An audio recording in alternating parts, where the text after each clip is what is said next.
এইজন হৈছে কণমানি কেশৱ আৰু কেশৱৰ যিটো ঘৰ সেই ঘৰটো অঞ্জনে দেখুৱাব কিন্তু তাৰ আগতে কেশৱৰ পৰিচয়টো দি লওঁ কেশৱ এজন ফুটবলাৰ ফুটবল খেলি ভাল পায় কেশৱৰ ঘৰটো এতিয়া চাওক অঞ্জন কেশৱৰ ঘৰটো দেখুৱাওক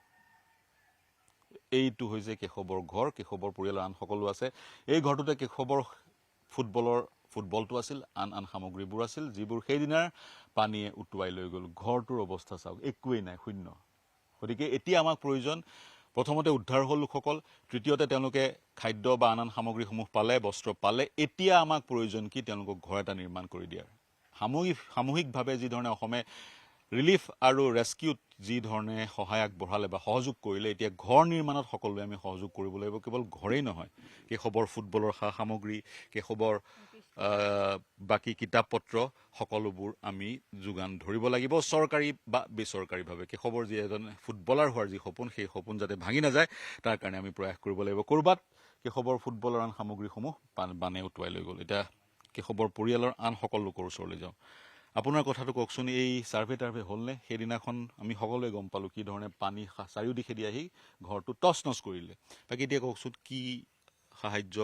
খাদ্য বস্ত্ৰ ইত্যাদি পাইছে বাকী এইটোতো ঘৰটো নিৰ্মাণ কৰিব লাগিব পুনৰ আমিতো খোৱাটো পাইছোঁ খোৱাটো হেৰিটো আমি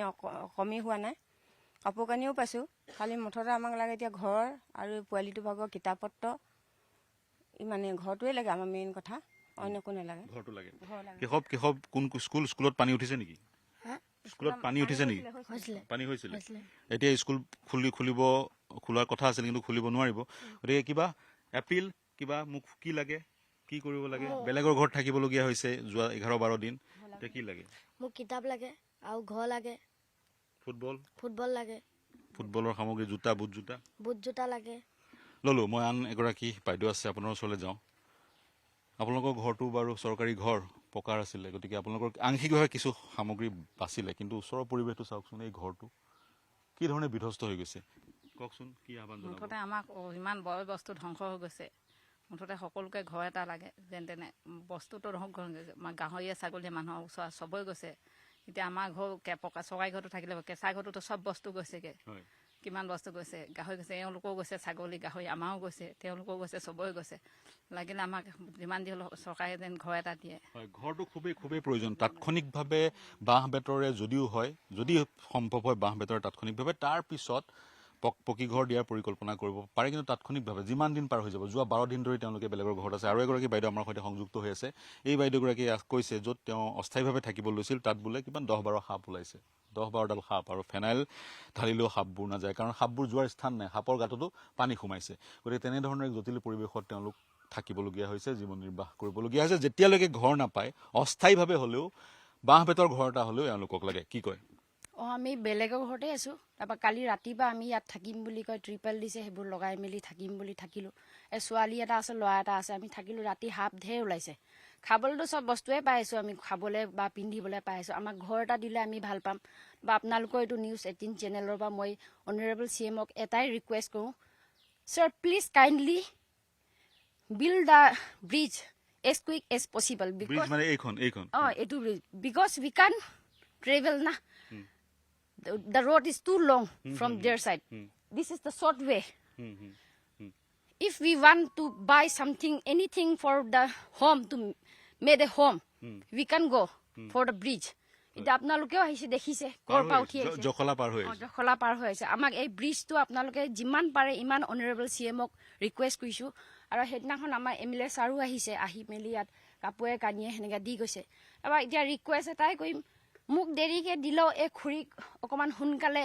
আপোনালোকৰ কোনোবা চিনাকি মানুহ থাকিলেও এনেকৈ আহি মেলি অলপ ঘৰটো এটা ৰুম হ'লেও ঠিক কৰি দিলে মানে নাতি 3টা নাতি আছে খুৰী ভাগৰ কেঁচুৱা এজনীটো 4 months হৈছে তো যিমান পাৰে মই সেনেকৈ মোক নিদিলেও বুলি কয় মই মানুহক কৈ পিনে গাখীৰ হওক কাপোৰ হওক এনেকৈ হেৰি কৰিছোঁ আপোনালোকৰ নিউজ চেনেলক থেংকছ জনাইছোঁ এইটো কাৰণে আৰু আমাৰ MLA ছাৰকো থেংকছ কৈছোঁ তাৰপৰা আমি প্ৰথম এতিয়ালৈকে মই থেংকছ ক'বলৈ পোৱাই নাই মানুহক আমাৰ ইয়াৰ জীৱিকা সখী এইটো বেয়া নাপাব কৈ দিয়াৰ কাৰণে আপোনালোকৰ হয়, চেনেলৰ নাই, পৰা নাই, আমাৰ একো নাই। জীৱিকা সখী জয়া বৰুৱা আৰু তেওঁৰ হাজবেণ্ড নৱ বৰুৱাক মই থেংকছ জনাইছোঁ প্ৰথম আমাৰ পানী হোৱা পিছদিনাখন সহায় আগবঢ়াইছে। সহায় আগবঢ়াইছে হয়। আৰু ওচৰ পাজৰ মানুহখিনি চবকে থেংকছ জনাইছোঁ সহায় যিসকলে যি ধৰণে পাৰিছে সহায় আগবঢ়াইছে এই বিপদৰ সময়ত। কিন্তু এতিয়া সৰ্বপ্ৰথম আমি প্ৰথম কামখিনি কৰিলোঁ, উদ্ধাৰ কৰিলোঁ, কিছু লোকৰ মৃত্যু হ'ল। দ্বিতীয় কামটো আমি খাদ্য বস্ত্ৰ তেওঁলোকক দিলোঁ, অস্থায়ীভাৱে তেওঁলোকক এটা আশ্ৰয় দিলোঁ। তৃতীয়তে বাইদেউগৰাকীক প্ৰয়োজন হ'ব এটা ঘৰৰ তিনিটা সন্তান, তিনিটা ল'ৰা ছোৱালী নহয় জানো? নাতি তিনিটা ল'ৰা আছে 4জন। ল'ৰা আছে 4জন, গতিকে নাতি তিনিটা ল'ৰা 4জন ইয়াতে আছিলে। বেংগলোৰত আছে, মোৰ ল'ৰাকেইটা বেংগলোৰত। তেওঁৰ সন্তান বেংগলোৰত আছে, নাতি তিনিটা,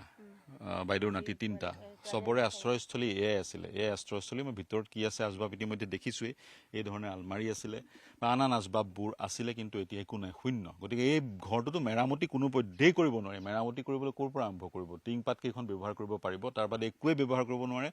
গতিকে চৰকাৰীভাৱে বেচৰকাৰীভাৱে হ'লেও এওঁলোকক এটা ঘৰৰ প্ৰয়োজন। প্ৰথমতে সাময়িক সকাহৰ কাৰণে এটা বাঁহ বেতৰ ঘৰ বনাই দিয়াৰ প্ৰয়োজন, য'ত বহু বেচৰকাৰী প্ৰতিষ্ঠান আগবাঢ়ি আছে ঘৰ বনাবলৈ পদ্ধতিগতভাৱে। এওঁলোকৰ সোণাৰীৰ এক দুৰ্গম অঞ্চলত ঘৰ, যাতে বঞ্চিত হৈ নাযায়। ছাৰ্ভে যিসকলে কৰে ইয়াতো আহি যাতে ছাৰ্ভে কৰে, প্ৰতিগৰাকী এনেধৰণেৰে বিধ্বস্ত হোৱা ঘৰৰ গৰাকীয়ে যাতে ঘৰ লাভ কৰে। সেয়াই আমাৰ আহ্বান, সেয়াই আমাৰ কামনা।